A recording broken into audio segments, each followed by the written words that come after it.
안녕하세요. 이혼만이 유일한 저의 살 길이었던 속상한 사연을 하나 들려주고자 찾아온 이혼녀입니다. 다들 이혼할지도 모른다고 미리 대비하면서 결혼을 하진 않잖아요. 또 이혼의 결과를 낳지 않기 위해 배우자를 선택할 때 정말 유심히 고려해보기도 하지 않습니까? 저 또한 일반 사람들이 생각하는 것처럼 배우자와의 행복한 미래를 상상하며 괜찮은 사람과 결혼하고자 나름 신경을 많이 썼습니다. 그런데도 불구하고 이혼이라는 결과를 낳았네요. 운전이란 게 나 혼자 안전운전 한다고 해서 무사고를 보장하는 게 아닌 것처럼 부부관계 또한 저 혼자 노력한다고 배우자마저 변심하지 않는다는 보장이 없더라고요. 속상한 일이지 않습니까? 저는 그저 욕심 없이 마음 맞춰 잘 살길 바랬을 뿐인데 남편은 왜 그랬을까요? 설렘이라는 것도 세월에 장사 없다고 보는데 왜 그것에 끔뻑 넘어가 평화로운 가정을 깨트려 버린 걸까요? 사람이란 건 감정이 있는 동물이기 때문에 어쩔 수 없는 거다라고 치부하기엔 한눈 팔지 않으려고 노력하는 부부들도 많지 않습니까? 사람들의 축복 속에서 인생의 동반자가 되기로 약속을 했으면 지키려고 노력이라도 해야 하는 거 아니냐고요.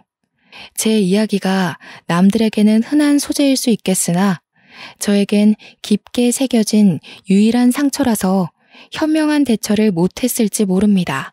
많은 사연을 들어봤을 청취자분들께서 제 사연에 위로 한마디씩 얹어주시면 감사하겠습니다.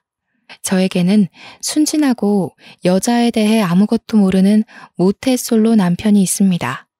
저를 만나기 전까지 남편은 나이 31살이 되도록 여자랑 손도 한번 안 잡아본 쑥맥이었어요. 제가 아동복지협회에서 일하는 사람인데 남편이 시청 공무원이다 보니까 파견 직원으로 몇 번 만난 적이 있었거든요. 남편이 제게 먼저 관심을 주면서 대화를 트기 시작한 사이에요. 제가 살고 있는 곳은 조금 작은 도시 수준이었고 그래서 저희가 일하는 곳은 젊은 사람보다는 기혼녀와 나이 지긋한 어른들이 많은 곳이었습니다. 그 때문에 아마 미혼이고 자기보다 어린 여자인 제가 남편 눈에 든 것이 아닌가 싶어요. 저는 남편보다 4살이 어렸는데요. 첫 취업하자마자 저도 주변에 제 또래의 젊은 직원이 거의 없다 보니까 심심하긴 했거든요. 몇 없는 젊은 사람들은 다 가정이 있어서 퇴근하고 가볍게 맥주 한잔 할 동료도 없었습니다. 지연 학연 전혀 없는 곳에 취업된 경우라서 더더욱 외로웠죠. 저 또한 우리 회사에서 미혼의 젊은 남성을 본 건 남편이 처음이었어요. 남편의 관심으로 처음 대화를 했을 때 남편이 미혼이라는 말에 얼마나 반가워했는지 모릅니다. 그냥 그 사실만으로도 친구가 생긴 기분이었거든요. 그럼 마치고 식사 같이 하실래요? 사실 저도 이곳엔 아는 사람도 없어서 퇴근하면 아무것도 안 하고 집에만 있거든요. 어머, 정말요? 저야 너무 좋죠. 안 그래도 저도 집에 가면 쥐 죽은 듯이 누워서 휴대폰만 하는데 너무 잘 됐다. 그럼 저희 번호 먼저 교환할래요? 남편이 먼저 말을 걸어주었지만 관심의 척도는 제가 더 높지 않았나 생각합니다. 바로 연락처를 뿌리는 저의 적극성에 남편이 좀 당황하더니 금세 웃음을 보이면서 받아줬던 걸로 기억해요. 남편과 늘 공적인 대화만 나누다가 바깥에서 사적인 만남을 가졌는데 솔직히 나 자체가 제 타입은 아니었습니다. 외적인 것도 제가 좋아하는 스타일과 완전히 반대였고 여자에 대해 너무 모르는 순댕이였기에 제가 괜히 남편에게 때를 묻힐 것만 같은 느낌이 들더라고요. 그래서 이성으로 본 적은 없었고 대화 주제도 재미가 없었지만 제가 얼마나 타지에서 외로웠으면 그 시간마저 귀하게 여겼을까요? 이상한 개그를 하는 남편의 말솜씨에도 리액션을 열심히 해주면서 당시 분위기를 즐겼던 것 같습니다. 퇴근하고 먹는 반주가 그렇게 맛있는지 처음 알았다니깐요. 저는 남편과 종종 그렇게 바깥에서 시간을 함께 보냈습니다. 마음으로 통하는 부분도 많고 공통점도 제법 많아서 대화가 끊기지 않고 계속 이어졌어요. 하지 않았다는 거죠. 저는 남편을 동료 직원 이상으로 생각해 본 적이 없었는데요. 어느 날 남편이 제게 고백을 하는 거 아니겠습니까? 솔직히 많이 당황했습니다. 저더러 받아주지 않아도 된다고 하면서 그냥 말해주고 싶었다고 하길래 그것만으로도 이미 부담은 왕창 느꼈죠. 아마 그로 인해서 잠깐 남편이랑 멀어졌을 거예요. 제가 일부러 말수를 줄이고 피하면서 연락이 와도 피곤하다고 계속 거절을 했거든요. 남편이 눈치가 없어서 돌려 말하니까 전혀 모르더라고요. 제가 몸이 안 좋다고 만남을 피하면 약을 사다 주고, 친구들이 놀러와서 약속이 있다고 피하면 친구들과 시간 잘 보내라고 모바일 쿠폰을 보내주기도 했습니다. 이 마음을 계속 받는 것이 미안할 정도로 남편은 저한테 점점 더 호의적으로 변해갔어요. 이대로는 제가 희망 고문을 주는 나쁜 사람이 되는 것 같아서 남편에게 그만 제 의사를 확실히 표현해줘야겠더라고요. 그런데 얼마 뒤 제게 하나밖에 없던 가족인 엄마가 돌아가시면서 저는 남편에 대한 마음을 확 바꾸었습니다. 남편은 누구보다 저를 걱정해 주었고 장례를 치르는 내내 곁에 있어줬어요. 정신 못 차리고 있는 저를 대신해서 장례 절차도 모두 해결해 주었고요. 외동에다가 사촌들도 여자들이라서 남자의 손이 현저히 부족한 상황이었는데 그걸 흔쾌히 남편이 다 해주었다는 겁니다. 저희 엄마 관을 들어주는 것도 남편이 자처했어요. 친인척들은 남편을 보고 저한테 남자친구냐고 참 사람이 수더분하고 무던해서 좋다고 칭찬을 했습니다. 거기다 대고 저는 그가 남자친구가 아니라는 말을 하지 않았어요. 그냥 묵묵히 음료를 정리하고 있는 남편을 보면서 크게 의지를 했던 것 같습니다. 그때 처음으로 남편에게 이성으로서 마음의 문이 열렸고 그와 동시에 저런 남자와 결혼을 하면 좋겠다는 생각까지 들었어요. 어쩌면 남편보다 늦게 출발한 마음이지만 제가 더 빠른 감정이 아니었나 싶습니다.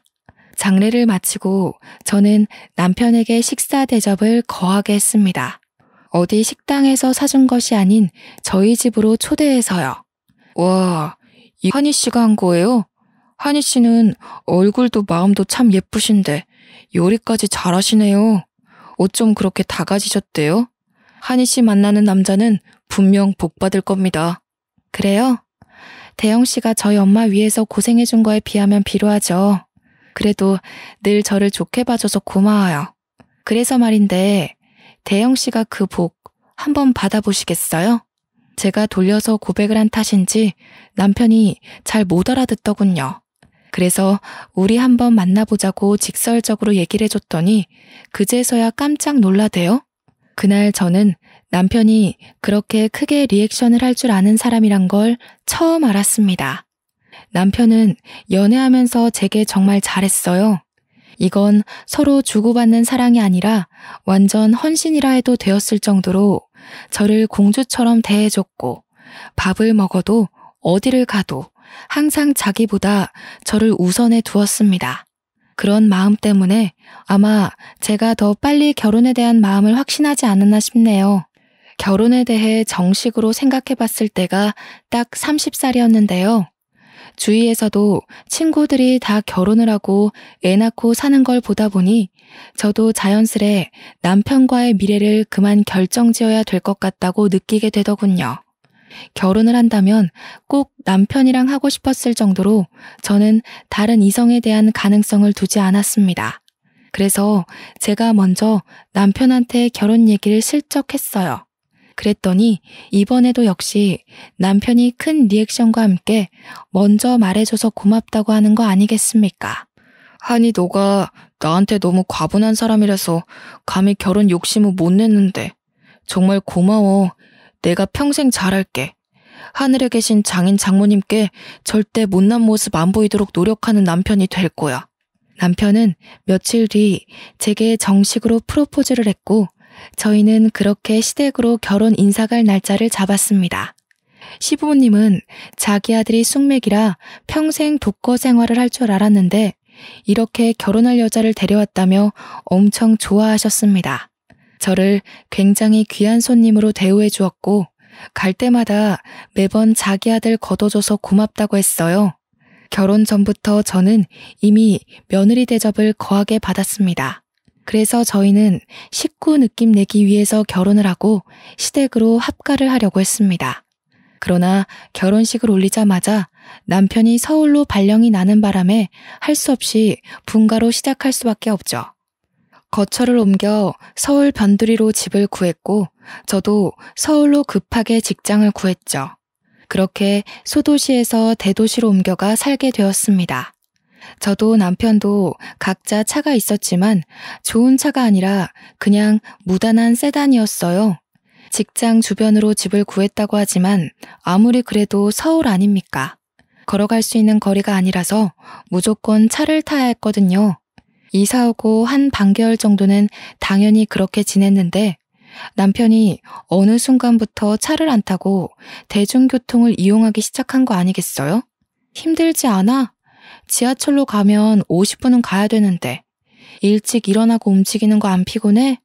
나는 도무지 대중교통 이용할 엄두가 안 나던데. 서울은 지하철이 아니라 완전 지옥철이잖아. 힘들어도 좋아. 워낙 운동을 안 하니까 나는 생활 운동이 좀 필요해. 그렇게 출근하면 오히려 오전 근무 내내 생기가 돌아서 졸리지도 않아. 여보도 가끔 대중교통 이용해봐. 남편은 말 그대로 일집 하느라 운동을 못해서 대중교통을 이용한다는데 그렇게 바로 이해되진 않았어요. 왜냐면 남편은 평소에도 운동을 전혀 하지 않던 사람이었거든요. 무슨 바람이 불어서 굳이 피곤한 짓을 자처하나 싶었지만 그럼에도 굳이 이해를 해야 한다면 나이가 들어서 체력 관리하려나 보다라고 생각하는 게 가장 타당하다고 봤습니다. 제 직장은 남편 직장과 걸어서 30분 거리에 떨어져 있었어요. 저와 남편은 늘 점심을 같이 먹었기 때문에 점심시간이 더 긴 제가 남편 회사 근처로 찾아가 시간을 보냈습니다. 이건 굳이 서로 연락해서 약속 잡지 않아도 어느 순간부터 당연하게 지켜왔던 약속 같은 거였어요. 한두 번 그렇게 점심을 같이 보냈다 보니까 일부러 연락하지 않아도 그렇게 되더라고요. 아마 신혼이라서 고생해서라도 같이 있고 싶은 마음이 그득했던 게 아닌가라는 생각이 듭니다. 그날도 여느 때처럼 남편과 점심을 먹기 위해 남편 직장 근처로 도착했을 때였습니다. 남편이 처음으로 저와의 약속에서 지각을 한 날인데요. 한 5분 남편 회사 앞에 서 있어도 남편이 나타나질 않더라고요. 별다른 연락도 없어서 전화를 해보려고 하는 그때 뒤늦게 남편이 허겁지겁 나왔습니다. 늦어서 미안하다며 가까운 정식집으로 저를 얼른 데리고 갔죠. 자기야, 내일부턴 점심 같이 못 먹을 것 같아. 이번에 공무원 합격률 낮았잖아. 신입들이 대거 들어오는 바람에 사수가 모자라거든. 가르쳐야 될 게 많아서 당분간 점심도 회사에서 주는 끼니로 해결해야 할 것 같아. 아, 그래? 그렇게 바빠? 할 수 없지 뭐. 그럼 대중교통 이용하는 거 더 피곤할 텐데. 이제 그만 차 타고 다녀. 아니면 내가 지하철 있는 데만이라도 태워다 줄게. 그건 괜찮아. 내가 알아서 할게. 그나저나 앞으로 야근이 생길지도 모르거든. 연락은 미리 해줄 건데 갑자기 야근 잡혀서 늦게 들어가더라도 나 기다리지 말고 먼저 자. 이번에 정부가 공무원들을 왕창 뽑는다고 기사를 낸 적이 있었기 때문에 저도 알고 있는 사실이었습니다. 다만 사수가 부족해서 끼니까지 겨우 챙겨 먹어야 될 정도로 시청이 바빠졌는지는 몰랐어요. 그 뒤로 저는 남편 요구대로 한동안 남편 직장에 찾아가지 않았습니다. 저도 처음으로 동료들과 어울려서 함께 밥을 먹었죠. 한이쌤이 매일 남편이랑 점심 먹으러 가길래 인꼬 부부가 따로 없다고 생각했다니깐요. 물론 신혼이라지만 어쩜 그렇게 깨가 쏟아진대요? 아니에요. 깨가 쏟아지긴요. 요즘은 남편이 너무 바빠서 얼굴 마주하기도 힘든걸요. 아직 결혼 안 하셨죠? 저는 결혼 추천하는 쪽입니다. 남편이랑 잘 맞기만 하면 너무 행복하거든요. 제가 남편 직장까지 가서 밥을 먹는 바람에 제 직장에선 제 남편에 대해 전혀 모르면서도 아주 좋게 봐주었습니다. 회사 내에서 제 남편 이미지가 1등 남편감으로 상승했을 정도였어요. 내심 뿌듯했던 저는 주위에서 치켜 세워주는 덕에 더 결혼을 추천했던 것 같아요. 제가 정말 남편복 하나는 타고났다고 생각했으니까요. 너무 착해 빠져서 밀당은 무슨 여자한테 헌신밖에 못하는 남자인데도 역시 결혼 상대로는 이런 남자가 인기의 남편이 맞나 봐요. 그날 점심을 같이 먹으면서 내내 여직원들이 제 남편에게 찬사를 쏟아냈습니다. 진심이든 가식이든 제 남편을 칭찬해주는 것에 너무 기쁜 나머지 그 자리 밥값을 제가 다 계산했었네요. 남편은 정말 예고했던 대로 신입사원들이 들어오고부터 야근까지 하게 되었는데요. 그 때문인지 집에만 오면 기절을 하길 반복했습니다. 확실히 도시 외곽보다는 서울 일이 많기는 한가 봅니다. 결혼한 지 1년 정도 만에 남편은 발령 전보다 갈수록 피폐해져 갔어요. 여보, 저녁은 먹었어? 밥도 못 먹고 일하는 거 아니야? 저녁 차려줄게, 일어나봐. 옷도 벗고 자야지. 아니야, 먹었어. 여보 미안한데 나 먼저 잘게. 안 씻어서 같은 침대 쓰기 좀 그러니까 작은 방 가서 자야겠다. 미안해. 남편은 제가 항상 말을 걸면 먼저 자러 가기 바빴습니다. 야근을 하면서부터는 계속 씻지도 않고 작은 방에서 잤고 그 때문에 저희는 신혼 1년 만에 각방 신세가 되었죠. 어디 그것뿐이겠습니까? 저와는 얼굴도 잘 마주하지 않았어요. 화장실 가다가 마주쳐도 남편이 먼저 금방 눈길을 돌리며 피곤하다는 말만 입에 달고 살았습니다. 마치 제가 무슨 말이라도 걸어서 같이 마주하는 시간이 오래 묶이게 될까봐 일부러 피하는 사람 같았죠. 남편이 피곤해서 그러는 걸 알기 때문에 이해하려고 했지만 그래도 서운했습니다. 저희가 제대로 된 대화를 나누지 못한 지가 벌써 3개월은 될 겁니다. 남편 회사에 신입들이 들어왔다고 한 지가 한 2, 3개월은 된 것 같은데 남편은 여전히 야근이 많고 뼈 빠지게 일을 하고 있잖아요. 신입사원 수가 많아서 그만큼 인수인계 기간도 긴 걸까요? 아는 게 없다 보니까 괜히 피곤한 사람 건드려서 예민하게 만드는 꼴이 될까봐 묻지도 못했어요. 아침밥을 차려주는 게 그나마 제가 남편에게 직접적으로 표현할 수 있는 애정이었습니다. 한날은 저희 회사 팀장님 돌잔치가 있었는데 친인척들 시간 맞추느라 금요일에 진행되는 바람에 출근한 저희들은 그날 오전 단체로 공짜 반차를 썼어요. 직원들 모두가 돌잔치에 참석을 하게 된 거죠. 회사에서 다 같이 모여서 걸어가기로 했고 돌잔치 장소는 제 남편 회사보다 조금 못 간 위치에 있었습니다. 돌잔치 주인공인 팀장님 딸을 보았는데 너무 천사 같고 예쁘더라고요. 팀장님이 흔쾌히 허락해줘서 아이를 한번 안아볼 수 있거든요. 울지도 않고 얌전하게 안겨준 딸애가 너무 사랑스러워서 2번, 3번을 더 안고 다녔습니다. 아이를 보니까 저도 애가 갖고 싶더라고요. 남편 회사 바쁜 게 좀 해결이 되면 아이 얘기를 한번 해볼까 했습니다. 당연히 평소 아이에 대한 계획은 생각하고 있었지만 아이를 막상 직접 보니까 그 시기를 앞당기고 싶은 거 있죠. 당장 그 돌잔치에서 겪었던 감정을 남편에게 문자로 표현했는데 역시 남편은 바쁜지 답장이 없었습니다. 돌잔치에서 점심을 먹고 난 후 잠깐 요깃거리 한다고 직원들이 대거 카페를 찾았는데 시청 근처에 카페가 많으니까 제가 그쪽으로 가자고 먼저 안내했어요. 하니쌤, 남편이랑 매번 점심시간 같이 보내셔서 이 근방 맛집을 잘 아나 봐요? 이런 상황에 또 짝이 없는 저만 쓸쓸함을 느끼네요. 아유, 짓궂게. 무슨 그런 말씀을 하세요. 맛집이라고 할 건 따로 없고요. 다들 크로와상 좋아하시죠? 제가 자주 들렸던 곳이 있는데 맛이 참 대중적이거든요. 이쪽으로 오세요. 저는 남편과 여러 번 방문했던 맛있는 빵집으로 사람들을 데려갔습니다. 그곳은 제가 발견한 의외의 맛집이었고 아직 입소문 타지 않은 곳이라서 거기 알바생과 사장님이 저와 남편을 알고 있기까지 했어요. 남편과 점심시간을 따로 보내면서부터는 발길이 끊겼던 곳이기에 저 또한 그곳을 오랜만에 방문하는 거였습니다. 횟수로 따지면 역시 3개월 정도는 되었을 때네요. 빵집에 들어간 뒤 제가 쏠 테니까 직원들한테 고르라고 하고 저는 간만에 보는 사장님께 인사를 했습니다. 사장님께서 역시 저를 알아보더라고요. 그런데 반갑게 인사를 해주는 것 같으면서도 어딘가 모르게 사장님 표정이 불편해 보이는 거 아니겠습니까? 옆에 있던 장기 알바생도 마찬가지였습니다. 제 인사에 늘 미소로 답하던 사람들이 어색한 얼굴로 서로를 눈치 보더라고요. 한희 씨, 오늘은 남편이랑 같이 안 왔나 봐요? 요즘 왜 남편이랑 같이 안 와요? 혹시 둘 사이에 무슨 다른 문제가 있는 건 아니죠? 네? 사장님도 무슨 그런 농담을. 저희 아직 신혼이에요.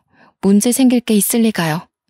그게 아니고 저희 남편이 요새 신입사원 사수 노릇하느라 정신이 없거든요. 제가 너무 오랜만에 와서 별 오해를 다 만들어드렸네요. 그렇구나. 그렇다면 한희 씨한테 더더욱 알려줘야겠네요. 보니까 한희 씨는 아무것도 모르는 것 같은데 내가 아무리 장사치라지만 손님을 잃게 되더라도 마냥 모른 척하고 있는 건 도리가 아닌 것 같아요. 사장님은 3개월 동안 제가 빵집에 방문하기까지 기다렸다고 하면서 어떤 사실을 말해주었습니다. 주변 사람들에게 들리지 않을 정도로 엄청 속삭이는 목소리였는데요. 사장님 하는 말로는 남편이 이 빵집을 여러 번 다녀갔다고 하더라고요. 어머, 그래요? 남편도 여기 빵집 좋아했는데 바쁜 와중에도 생각나서 왔나 보네요. 자주 들렸으면 내 목도 좀 사올 것이지. 그건 좀 서운하네. 그게 아니라 웬 아가씨랑 같이 왔다니깐. 올 때마다 똑같은 아가씨던데 둘 사이가 심상치 않아 보였어요. 매일 저기 안쪽 자리에 앉아서는 둘이서 서슴없이 얼굴도 손대고 하던데 이건 그냥 선후배 관계가 아닌 것 같더라고요. 제 체면을 생각해서 사장님이 끝까지 작은 목소리로 말을 했는데요. 이 말은 바람이란 소리가 아닙니까? 그게 무슨 말이냐고 점점 심각하게 캐묻는 제 질문에 사장님은 자기도 그 정도로만 알고 있다고 했습니다. 그러면서 남편과 아가씨가 또다시 방문하면 연락을 주겠다면서 제 연락처를 받아갔습니다. 그렇게 사람들과 같이 빵집을 나왔는데 당시 들은 사실이 너무 믿기지 않아서 어안이 벙벙하더군요. 여자를 잘 모르는 남편이 숙맥이라서 먼저 고백도 못하는 남편이 바람을 핀다고? 제가 아는 남편의 이미지와 불륜이 전혀 어울리지 않아서 더 멍을 때렸던 것 같습니다. 사장님이 뜬금없이 거짓말을 할 리도 없잖아요. 아무래도 당장 남편을 만나봐야 될 것 같았어요. 무슨 말을 어떻게 물을지 생각해 본 건 아니지만 일단 남 얼굴을 마주해야 될 것 같다는 생각이 들었습니다. 저는 결국 직원들을 먼저 보내고 남편 회사로 방향을 꺾었어요. 여전히 점심시간이었는데 제가 건물로 들어서자마자 이쪽으로 나오는 남편을 바로 발견했습니다. 그런데 저는 바로 행인인 척 몸을 숨길 수밖에 없었어요. 남편 옆에는 빵집 사장님 말대로 웬 아가씨가 남편 팔짱을 끼고 눈웃음을 치고 있었거든요. 당시 너무 놀라서 그 둘을 그냥 보내버렸습니다. 유리문 밖으로 보이는 남편은 아가씨를 데리고 빵집으로 들어갔고 바로 제게 전화가 왔습니다. 한희 씨? 지금 한희 씨 남편이 그 아가씨랑 같이 왔어요. 멀리 간 게 아니라면 다시 돌아올 수 있어요? 덮치는 건 너무 섣부른 방법인가? 그렇잖아도 그쪽으로 들어가는 걸 봐버렸네요. 사장님 정말 죄송한데 저 좀 도와주시겠어요? 저 사람들 무슨 얘기하는지 가까운 테이블에서 앉아서 녹음 좀 해주시고 사진 몇 장만 찍어서 보내주세요. 이런 부탁해서 죄송합니다. 사장님은 죄송할 거 없다면서 흔쾌히 제 부탁을 수긍하셨습니다. 시청 로비에서 나가지도 못하고 빵집만 바라보고 있었는데 나중에 5분 단위로 끊어서 녹음 파일이 날라오더군요. 눌러보기 겁이 났지만 끝내 들어본 녹음 파일은 아주 가관인 내용이 한가득 담겨 있었습니다. 이미 둘은 2-3달 정도 된 사이였더라고요. 그 기간은 남편이 제게 점심을 같이 못 먹을 것 같다고 얘기한 시기와 비슷했어요. 그리고 남편이 바빠서 집에 오면 기절하던 기간과도 같고 대중교통을 이용한 시기와도 일치했죠. 이 모든 건 남편이 평소 제가 알던 모습에서 돌변하기 시작한 때와 정확히 일치한다는 소리입니다. 파일에서는 누가 들어도 불륜이라 오해할 만한 대화들이 잔뜩 흘러나왔습니다. 그러다 이후에 영상 하나가 도착했는데 역시나 사장님이 보낸 거였어요. 영상에는 남편과 아가씨가 마주보고 앉은 상황에서 손을 꼭 잡고 있는 다정한 모습이 있었습니다. 남편이 아가씨를 챙겨 빵을 먹여주기도 하는 거 아니겠습니까? 내가 좋아해서 알아낸 그 빵집에 다른 년을 데리고 가서 불륜짓 할 줄은 몰랐네요. 남편이 여자한테 저런 행동도 할 줄 안다는 것 또한 몰랐습니다. 제 앞에선 쑥 먹이기만 하던 남편의 모습이 저 아가씨 앞에선 완전 늑대가 따로 없더라고요. 저는 사장님께 감사 인사를 보내고 남편 회사에서 나왔습니다. 그리고 다음 날 월차를 내고 남편 회사를 다시 찾아왔고 남편 있는 부서로 엘리베이터를 타고 올라갔죠. 주위 눈을 피해 점심시간이 되도록 화장실에서 기다렸습니다. 그동안 남편에게 할 말을 머릿속으로 정리하고 있었죠. 그때 화장실로 여직원 몇 명이 들어왔습니다. 듣고 있던 녹음 내용을 종료하고 나중에 인화를 할 사진을 몇 장 정리하고 있는데 여직원들 무리 중 한 명이 저를 아는 척하는 거 아니겠어요?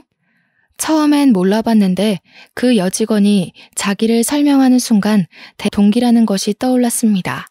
그리고 제 표정은 완전 어색해져 버렸죠. 반갑게 인사할 만큼 친한 사이가 아니었거든요.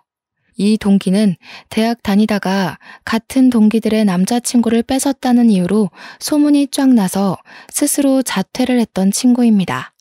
저랑은 지나가다 인사만 한 정도였죠. 자퇴하고 공무원 공부를 시작했다는 얘기는 친구의 친구를 통해 듣긴 했는데 시청에서 일하고 있는 줄 몰랐네요. 그 동기는 넓은 서울에서 학교 때 친구를 보니까 나름 반가웠는지 신이 나서 제게 아는 척을 했습니다. 하필 이런 좋지 못한 상황에서 만난 게 좀 그렇지만 저도 그 인사에 적당히 대응해 주었죠. 웬일이니? 어떻게 여기서 다 만나지?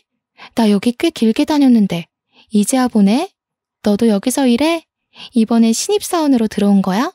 아, 난 여기 직원 아니야. 그냥 남편이 여기서 일해서 얼굴 보러 왔거든. 너는 잘 지내는 것처럼 보이네. 공무원 준비한다는 소문은 들었는데 해냈구나. 대단하다. 난 또 너도 공무원 된 줄 알았어. 나는 이번에 신입으로 들어왔어. 준비한 지는 오래됐는데 이제야 신입으로 들어와서 적응하느라 바빠. 안부를 길게 나눌 정도로 친한 사이는 아닌지라 저희 대화는 어느 정도에서 뚝 끊겨버렸습니다. 동기도 저와의 추억이 없기 때문에 그리 긴 대화는 잊지 못하고서 작별 인사를 하고 떠났죠. 점심시간이 되었다는 걸 알고 남편을 찾아 나섰는데 혹시라도 뒤에서 동기가 제 행동을 이상하게 볼까봐 저 멀리 있는 동기를 눈치 보며 남편의 부서로 걸어가고 있었어요. 그런데 어디론가 폴짝폴짝 뛰어가던 동기를 확인했고 그 순간 저는 곧장 걸음을 멈춰버렸어요. 저도 모르게 화장실로 숨어버렸어요. 그러곤 멍청하게 한 곳을 바라보기만 했습니다. 다름 아닌 동기가 제 남편과 팔짱을 끼는 모습을 발견했기 때문이죠. 둘은 팔짱을 끼더니 곧바로 엘리베이터로 데려갔습니다. 잘못 봤다고 하기엔 제가 이미 남편과 동기의 얼굴을 너무 훤히 확인해버렸어요. 동기의 사근사근한 웃음을 보니까 그 순간 사장님이 보내줬던 영상 속 여자의 옆모습이 스쳐갔는데요. 저는 바로 영상을 확인했고 영상 속 여자의 손목시계와 동기의 시계가 일치한다는 걸 발견했습니다. 그걸 알고 나서는 당장 그 둘을 뒤쫓아갔죠. 적나라한 사진을 몰래 더 찍었습니다. 역시나 둘은 불륜 사이였던 겁니다. 사실 빵집 사장님이 처음 언지를 줬을 때 이미 예상했던 그림이긴 합니다. 다만 10% 정도는 빵집 사장님이 잘못한 거라고 부정했는데 이젠 남편을 향한 마지막 신뢰마저 완전히 사라져버렸다는 거예요.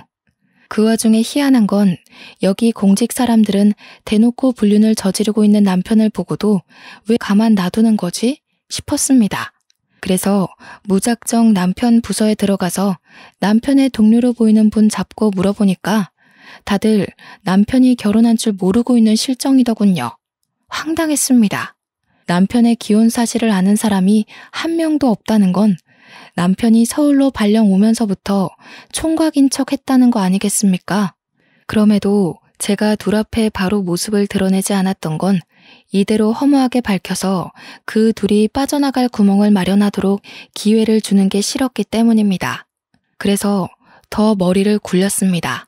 제가 복직 전공했기 때문에 그쪽 관련 직업을 가진 동기들이 많은데 그중 교정복지사로 일하고 있는 친구한테 연락을 했습니다.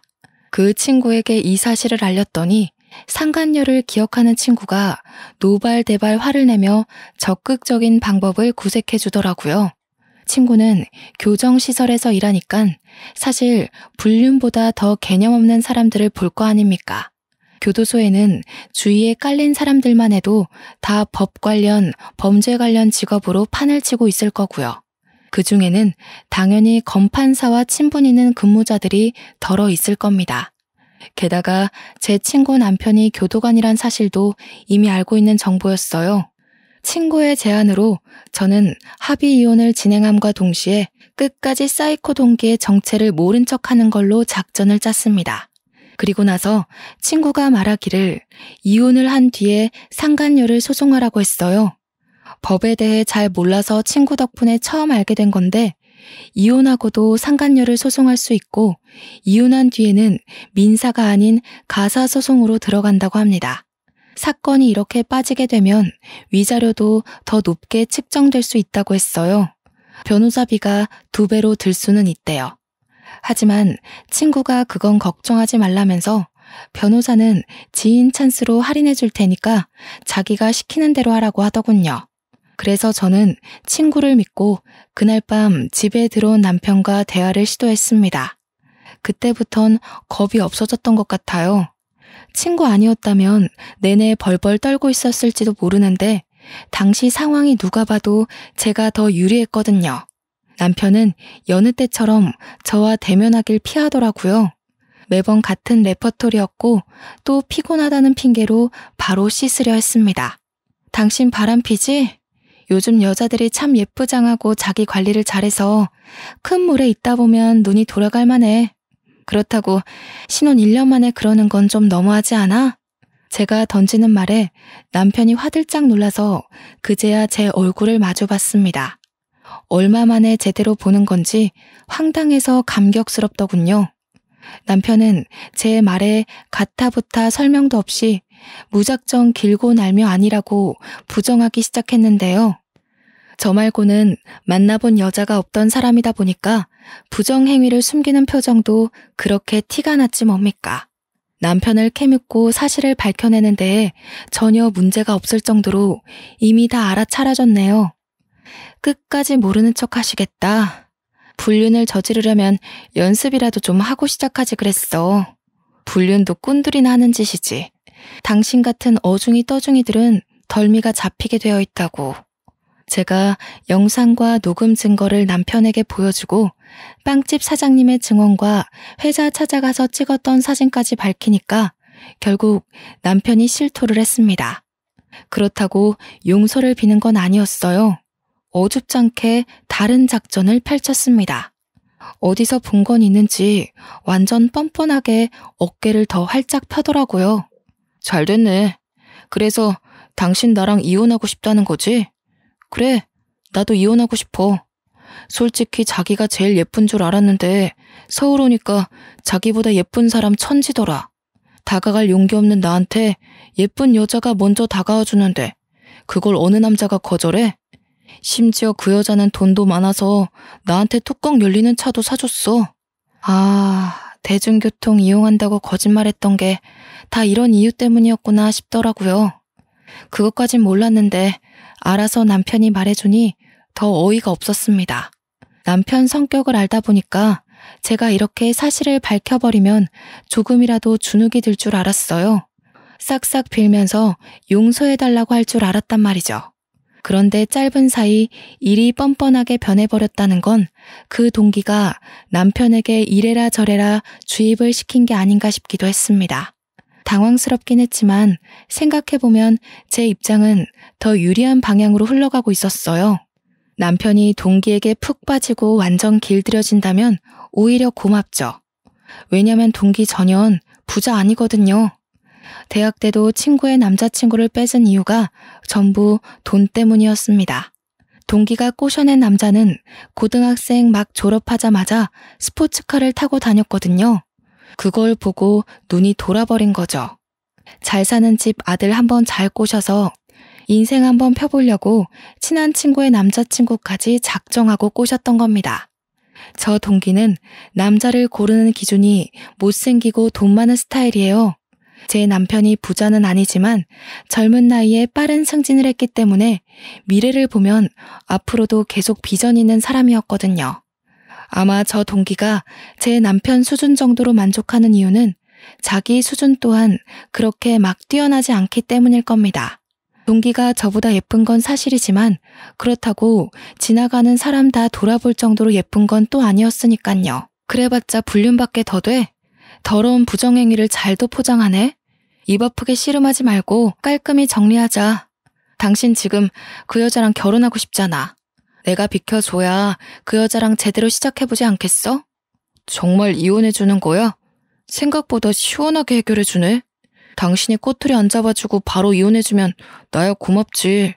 다른 걸로 문제 삼을 건 아니지? 그럴 리가. 물론 처음엔 배신감 느꼈지. 그래도 곰곰이 생각을 해봤어. 인생이 짧지도 않은데 평생 여자 하나랑만 즐겨보는 건 당신 입장에서 뭔가 억울할 것 같기도 하더라고. 당신이 당신 인생에서 마음 가는 대로 하겠다는데 내가 무슨 자격으로 붙잡겠어. 그래. 당신이 이렇게 마음 넓은 사람인 줄은 몰랐네. 아니, 알고는 있었지. 그런데 보통 부부관계에서도 이렇게 베풀기 쉽지 않은데. 아무튼 정말 고마워.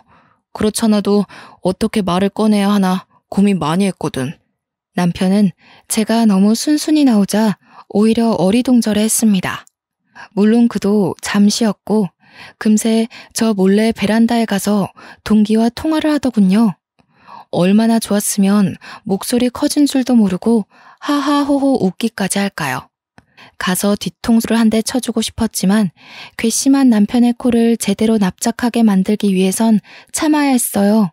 그렇게 이혼 도장을 찍었고 관할 법원을 나와 그 앞에서 전 남편이 된 그와 마지막 인사를 나눴습니다. 전 남편이 잘 지내라면서 악수를 먼저 권하더라고요. 저는 계속 감정을 숨겼을 뿐 절대 이혼까지 마음먹는 게 쉽지 않았습니다. 법원에 오기 전까지는 보복할 마음밖에 없었는데 막상 이혼 서류를 제출하고 나니까 정말 모든 게 끝난 기분이었어요. 전 남편과 사이좋게 악수를 나누는데 참 기분이 많이 착잡했습니다. 그동안 당신 만나서 많이 배웠어. 당신 아니었으면 나 지금까지 결혼도 못하고 혼자 살았을 거야. 나한테 사랑할 수 있는 방법을 가르쳐줘서 고마워. 덕분에 좋은 사람 만나서 제대로 살아볼 수 있을 것 같아. 이런 사람을 두고 그간 추억을 떠올리면서 아쉬움을 느꼈던 제 자신이 숭비참했습니다. 이럴 거면 나한테 헌신하는 태도를 보이시나 말지. 그런 생각이 들면서 남편과 맞잡은 손을 놓았어요. 그리고 끝인사로 남편의 뺨을 시원하게 내리쳤죠. 그런데 그건 알아야 돼. 당신이 날 내몰고 이뤄낸 그 인연은 결코 떳떳해선 안 되는 관계라는 거. 절대 잘한 짓이 아니라는 거. 한 번만 해도 세상 사람 손가락질 받는 그 짓을 2번, 3번 반복해서 불륜에 중독되는 일은 없길 바래. 참, 그렇게 이뤄낸 결실이 절대 행복할 수 없다는 것도 알아두고. 그렇게 저는 남편과 결국 마침표를 찍었습니다. 돌아서고 나니까 눈물이 나더군요. 이건 남편을 잃었다는 슬픔이 아닌 그간 저런 사람 옆에서 히히덕거리며 행복해했던 저의 쪽팔린 과거 때문에 화가 나서였습니다. 갈라선 뒤 저는 길게 슬퍼할 시간이 없었습니다. 친구 말대로 둘이 결혼하기를 손꼽아 기다렸죠. 그런데 이게 웬일입니까? 둘의 결혼 소식을 듣기 전에 아이 소식을 먼저 들어버린 거 아니겠어요? 상간녀가 제 남편 잡으려고 아주 발악을 했나 보더라고요. 그 때문에 결혼식보다 혼인신고를 먼저 했다고 들었습니다. 남편이 저를 좋은 친구로 남기려고 하는 건지 저한테 꼬박꼬박 문자를 남겨줘서 알았어요. 답장을 해준 적은 없지만 결혼 사실을 전달받기 위해서 아직 차단을 하지 않고 있었거든요. 그래서 저는 빠르게 소식을 알 수 있었습니다. 혼인신고를 했다면 이젠 정말 제가 승기를 잡을 때였어요. 저는 그제서야 친구 도움을 통해 추천받은 변호사를 선임했고 곧바로 상간녀 소송을 때렸습니다.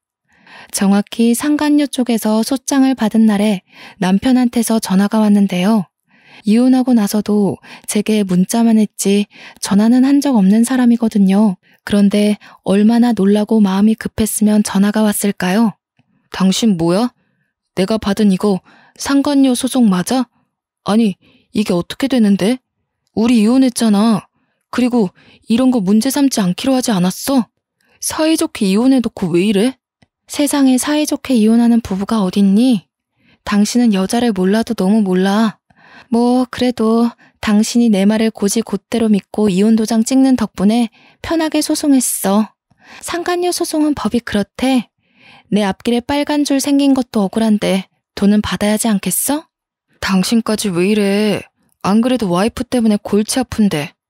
와이프가 지금 시댁에서 얼마나 사고치는 줄 모르지? 알고 보니까 완전 빚쟁이더라고. 뭐 이런 여자가 다 있대? 신용불량자 주제에 카드는 또 뭐 일이 많은지. 나 이렇게 돈 개념 해픈 여자 처음 봤어. 이거 완전 사기 결혼 아니냐고. 전 남편은 제가 자기랑 이혼한 사이라는 것도 망각했는지 갑자기 저한테 속풀이를 엄청 하더라고요. 저를 원망하다가도 상간녀 욕하길 반복했는데요. 상간녀랑 이미 혼인신고는 해버렸고 애까지 생겨서 완전 발목 잡혔다고. 결혼식도 안 올렸는데 매일 싸운다고 합니다. 미안하지만 잠자코 듣던 저는 불난 집에 기름을 들이부었어요.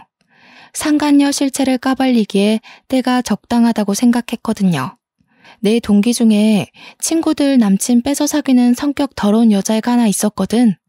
소문이 어찌나 더러운지. 아직도 걔 얘기하면 다 사이코라 그래. 걔 결국 눈치만 보다가 자퇴까지 해버렸잖아. 그런데 그게 누군지 알아? 네가 날 버리고 선택한 그 여자야. 네가 임신시킨 그 여자라고. 무슨 말인지 알아? 뭐라고? 뭐라는 거야? 갑자기 당신 동기 얘기를 왜 해? 우리 집 지금 엄청 힘들다니까? 소송 취하해달라고 부탁하는 거잖아. 역시 눈치가 없어서 못 알아듣네. 내가 여자 다루는 법만 알려준 게 얼마나 다행인지 몰라. 여자 보는 눈까지 길러줬다면 당신이 어디 벌 받는 기분이겠어? 당신이 불륜 속여서 이혼한 것처럼 나도 당신 속여서 위자료 좀 많이 받고 싶었을 뿐이야. 그러니까 당신 제대로 덫에 걸렸다고. 제 말에 충격을 꽤 받은 건지 전 남편한테서 돌아오는 말이 없었습니다. 저는 거기다 대고 사이코랑 손잡고 지옥길 잘 걸으라고 응원해주며 끊어버렸네요. 바로 연이어 전 남편한테 다시 연락이 왔지만 받지 않았고 뒤늦게 연속해서 오는 문자들을 보니 그제서야 저한테 사과를 하면서 제발 자기 좀 도와달라고 빌더라고요. 이제 새 삶을 살아야 되는 제가 뭐하러 재활용도 안 되는 남자를 거두겠냐고 답장해준 뒤 완전히 차단해버렸어요. 불륜 남녀 둘을 이렇게 망가뜨리기까지 저도 힘든 시간을 보냈습니다. 누군가한테 복수한다는 것도 에너지 소비가 굉장한 일이란 걸 알았어요. 둘을 콕 깨지도록 만들어주는 덕에 속은 시원했지만 마냥 기쁘진 않더라고요. 겨우 이런 결과를 만들어내자고 결혼을 한 것이 아닌데 꼭 저를 지키지 못했다는 느낌이 들었어요. 인생의 한 부분이 도려내지는 바람에 생긴 공허함 때문이겠죠. 현재는 시간이 차차 해결해 줄 거라고 믿고 또 다른 미래를 준비하고자 계획 중에 있어요. 우선 친구 덕분에 거하게 받은 위자료로 변호사님과 친구에게 식사를 대접했습니다. 이웃만으로도 정신이 그렇게나 흔들리는데 금전적 손해까지 봤다면 얼마나 더 억울했겠습니까? 그나마 친구 덕분에 다시 사회에 재기할 의지가 생겼던 것 같아요. 제 나이가 아직 30대라는 것 또한 다시 일어설 수 있는 자산이라 생각하고요. 저를 지키고자 이혼을 했기 때문에 이 선택을 후회하지 않으려면 이혼 후의 삶이 더 질 높아야 된다고 생각합니다. 그러기 위해 저는 현재도 물론 앞으로도 늘 노력하고 가꾸면서 승승장구하는 사람이 될 겁니다. 이혼한 모든 분들에게 말씀드리고 싶어요. 이혼은 절대 흉이 아니라 내가 원하는 삶을 다시 계획할 수 있는 기회라고 말입니다. 다들 아픔이 클수록 더 단단해질 거란 걸 믿으시고 희망만 쫓는 사람들이 되었으면 좋겠어요. 제 사연은 여기까지입니다. 항상 마음가짐 굳세게 먹길 바래요. 감사합니다.